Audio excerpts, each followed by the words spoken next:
Now that you have seen how you can use objects and classes in Java, let me show you an example. Sometimes we have classes that are a subset of other classes. For example, a student and lecturer are both members of a university. When this is the case, we use inheritance to express a relationship between these classes. Let's use this as our example and focus on staff and students. In Java, inheritance is a way of expressing a subset-superset relationship between classes. This is useful because when a subclass inherits from its superclass, it gets all of the members of that class. These are the fields and the methods, without us having to rewrite them or remember what they are. Here, I have a simple class called member. This class has two member variables declared publicly, name and ID. I have another class called staff, which has a member variable called salary. In Java, the key word to declare the inheritance relationship is extends. A subclass declares that it extends its single direct superclass. Let's make staff inherit from member. To do this, I can modify the class descriptor to be public class staff extends member. In order for this inheritance to work, I need to define how staff relates to the member class. I do this in the constructor. In the staff constructor, I call the member constructor like so. In this way, I have called the member constructor by using the super keyword in the staff's constructor. I will also need to initialize the staff-specific variable salary. To create an instance of our inherited object, I need another class with a main function. I can do this like so.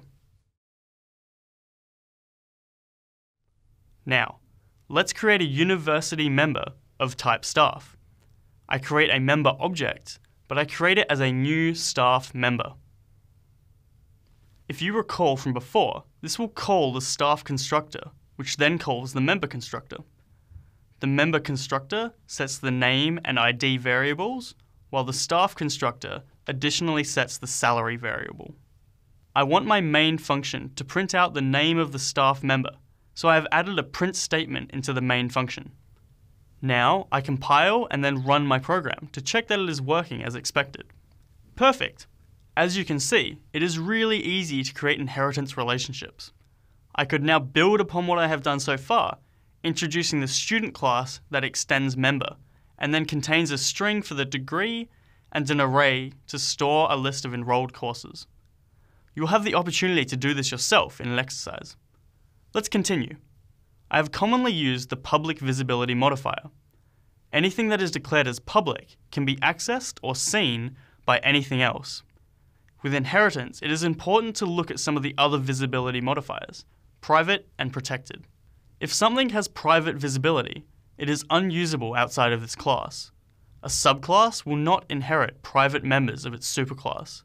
If I change the name variable in member to be private like so, then my program no longer works. Another modifier I can use here is protected. If a member is protected, like so, then it is similar to private, however the member is visible to a direct subclass. So when I run my program, it still works as expected. In a class, if the keyword final is included in the declaration, then this class may not have any subclasses.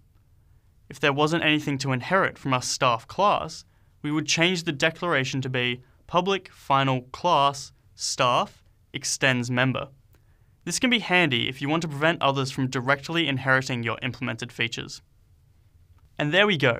This has been a guided example of inheritance in Java. There is a lot more to discover, and you can find more information and in-depth descriptions of the key words in the Java documentation linked below.